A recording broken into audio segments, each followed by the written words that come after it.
24 तास एक पाऊल पुढे। लक्ष्मण गायकवाड यांच्या उचल्या या कादंबरीवर आधारित उचल्या हा सिनेमा लवकरच आपल्या भेटीला येणार आहे। नुकताच या सिनेमाचा मुहूर्त सचिन खेडेकरच्या हस्ते करण्यात आला। मात्र मुळात ही कथा असणाऱ्या लक्ष्मण गायकवाड यांनी या सिनेमाबद्दल आपली नाराजी व्यक्त केली आहे। ही नाराजी नेमकी कशासाठी आहे ती ऐकूया त्यांच्याशी केलेल्या एक्सक्लुझिव्ह बातचीतवरून।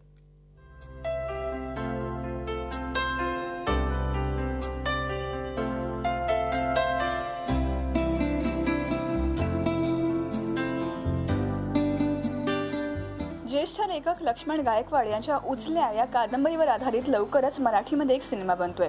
या सिनेमाचं नावही उचल्या आहे आणि लक्ष्मण गायकवाड स्वतः आता आपल्याबरोबर आहेत आणि ते या सिनेमाविषयी आणि त्यांच्या कादंबरीविषयी आज आपल्याला सांगणार आहेत। लक्ष्मणजी, सगळ्यात पहिले तर झी 24 तासमध्ये तुमचं खूप खूप स्वागत। खूप गाजली कादंबरी आहे तुमची आणि त्याच्यावरती आता समीर कक्कड हा निर्माता दिग्दर्शक एक फिल्म घेऊन येतोय ज्याचं नाव उचल्या आहे। काय सांगाल? सगळ्यात पहिले तर तुम्हाला असं विचारायचं आहे की एक लेखक म्हणून या क्षणी या वेळी आता काय वाटतंय?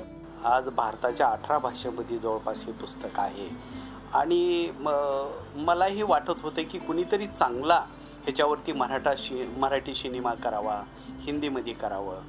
तर एक बरं झालं की समीर कक्कड हा करतोय, पण अजून मला वाटते की त्यांनी जरा थोडं गती वाढवावी आणि जर चांगलं झालं।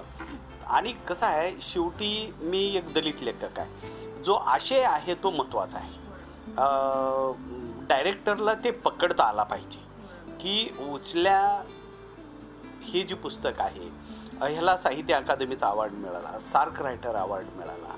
तर अशा एका पुस्तकाचं सोनं करण्याचं काम हे डायरेक्टरचं आहे, दिग्दर्शकाचं आहे। आणि मला वाटते त्या आशेनं जर स्क्रिप्ट वगैरे बनली, तशी काम करणारे लोक मिळाले तर मला आनंदच वाटेल। जसं तुम्ही म्हणालात की थोडंसं त्यांच्याकडून एक दिरंगाई होतीये की म्हणजे फिल्म बनवण्यामध्ये, म्हणजे जवळजवळ 1 वर्षापूर्वी तुमच्याकडनं त्यांनी राईट्स घेतलेत, पण आत्ता कुठे त्यांनी मुहूर्त केला आणि त्यात सुद्धा त्यांनी अभिनेता कोण आहे किंवा अभिनेत्री कोण आहे हे त्यांचं काहीच फायनलाइज झालेलं नाही, त्यांची स्क्रिप्ट फायनलाइज झालेली नाही। तर या सगळ्या गोष्टी तुम्हाला कुठेतरी एक लेखक म्हणून खटकतायत का की तुमची एक एवढी गाजलेली कादंबरी आहे आणि इतका वेळ का लागतोय दिग्दर्शकाकडून? खरं तर हा प्रश्न तुम्ही महत्त्वाचा विचारलात, कारण झी TV मी मुलाखत देताना एक जबाबदारीनं सांगेन की कुठलेही डायरेक्टर, दिग्दर्शक असं कसं असतं, लेखकाला काहीतरी तुटपुंजी अमाऊंट देऊन त्याचं काहीतरी साइन करून एखाद्या स्टॅम्प पेपरवर लिहून घेतात आणि अनेक वेळा इतकं काही त्याला भिजत गोंगडं टाकलं जातं आणि मग खूप त्याला दिरंगाई होते। मग ना धड दुसऱ्याला देता येत नाही, ना धड ह्यांना देता येत नाही।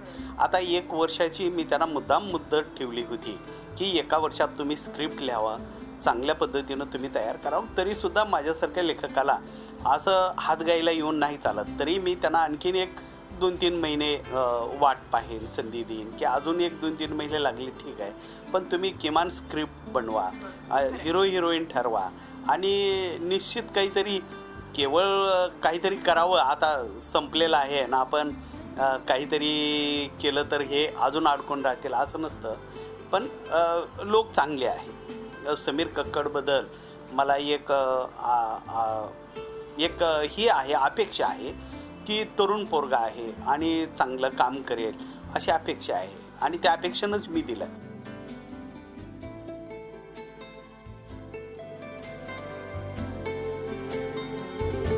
माझ्या त्या पुस्तकाचं अवेअरनेस एवढं झालं महाराष्ट्रामध्ये की अनेक संघटन तयार झाले, संघटनेच्या माध्यमातून सामाजिक प्रश्न सोडवले गेले आणि म्हणून ह्याला मोल आहे की उचल्यावर मराठी सिनेमा जर चांगला निघाला तर आणखीन अन्य भाषेमध्ये पण तो सिनेमा जाऊ शकतो।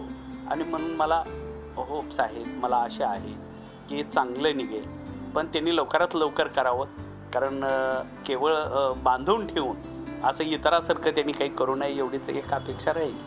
अशा समाजात जन्मलो जो लोकांनी नाकारलेला, जगण्याचा हक्कच हिरावून घेतलेला, जगण्यासाठी सर्व मार्गच बंद केल्यामुळे एकमेव पर्याय उरलेला चोरी करणे। जसं तुम्ही आता म्हणाला की या तुमच्या कादंबरीमुळे खूप न्याय मिळाला आहे खूप लोकांना. चित्रपट आल्यानंतर तुम्हाला अशी अपेक्षा आहे का? काय वाटतं चित्रपटाकडून तितका न्याय होईल का, तितका अवेअरनेस होईल का? कारण चित्रपट म्हणल्यावरती तो खूप लार्ज स्केलवरती लोकांच्या भेटीला येतो, पूर्ण महाराष्ट्रभरात जगभरात तो लोकांच्या भेटीला येतो. तर त्याच्यावरही तुम्हाला काय वाटतं? विशेषतः आपला देश असा आहे की ग्रामीण भागामध्ये फार मोठी संख्या आहे की ज्यांना पुस्तक वगैरे या काही गोष्टी माहिती नसतात, परंतु सिनेमा आणि नाटक म्हटलं की भराभरा लोकांपर्यंत जातं. विशेषतः सिनेमा तर खूप लोकांपर्यंत जातं आणि म्हणून सिनेमाच्या माध्यमातून सुद्धा या समाजाला न्याय मिळण्याची प्रक्रिया महाराष्ट्रामध्ये सुरू होईल. केवळ महाराष्ट्रात नाही तर मराठी भाषिक संबंध देशभर आहेत, तर त्यांच्याकडनंही अपेक्षा आहे. चित्रपट बनल्यानंतर त्यांना असं वाटतं की जितकी कादंबरी चांगली आहे तितका चांगला चित्रपट बनत नाही. तर अशा वेळेला तुम्हाला या दिग्दर्शकांना, निर्मात्यांना एक ज्येष्ठ लेखक म्हणून काही सांगावंसं वाटतं का की कादंबरी जशी आहे तसा चांगला चित्रपट व्हावा यासाठी? नाही, निश्चितच.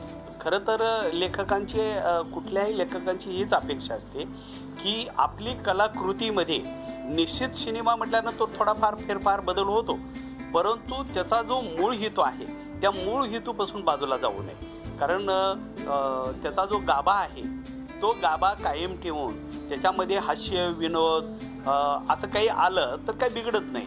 आणि उचल्यामध्ये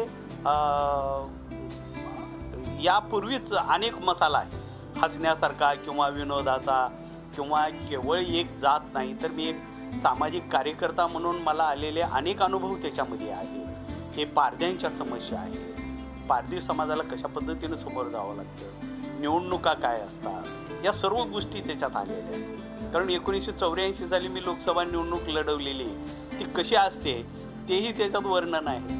ते या अंगाने त्यांना ते काही घेता येईल, अशा सर्व गोष्टी त्याच्यामध्ये याव्या या अपेक्षा आहे. पोस्टर हे जे आहे, फ्रंट पेज आहे, त्याच्यावरूनच दिसून येतं. फिल्मचं पोस्टर सुद्धा तितकंच अंगावर येणारं आहे. जेव्हा मी फर्स्ट पोस्टर बघितला तेव्हा ते अगदी अंगावर आलं. खूप अशी एक उत्सुकता निर्माण झाली की कशी असेल ही फिल्म. तुम्हाला काय वाटतं, मराठीमध्ये असा कोणता अभिनेता आहे का जो इतकी स्ट्रॉंग भूमिका इतक्या कणखरपणे करू शकेल? नाही, अभिनेताला जर कधी अनेक लोक असे आहेत महाराष्ट्रामध्ये की फिल्म लाईनमध्ये खूप लोक वाचन करतात आणि उचल्या तर जवळपास मध्यमवर्गीयामध्ये खूप वाचलं गेलं. त्याच्यावर PhD केली लोकांनी, 5-6 लोकांनी. आणि तेव्हा मला वाटतं की हा सिनेमा जर निघाला तर एखादी कॅरेक्टर, खरं तर त्याला एक कॅरेक्टर नाही, मला वाटतं जवळपास 30-40 कॅरेक्टर लागते.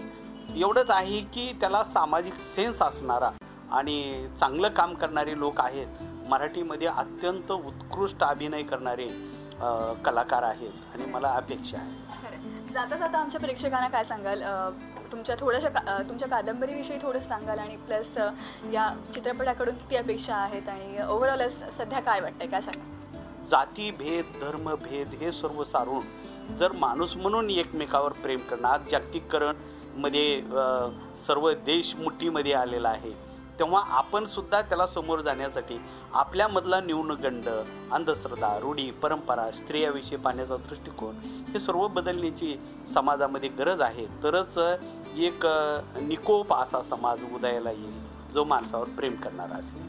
थँक्यू सो मच, तुम्ही झी24 तासशी एवढ्या मनमोकळ्या गप्पा मारल्याबद्दल आणि तुम्हाला खूप खूप शुभेच्छा.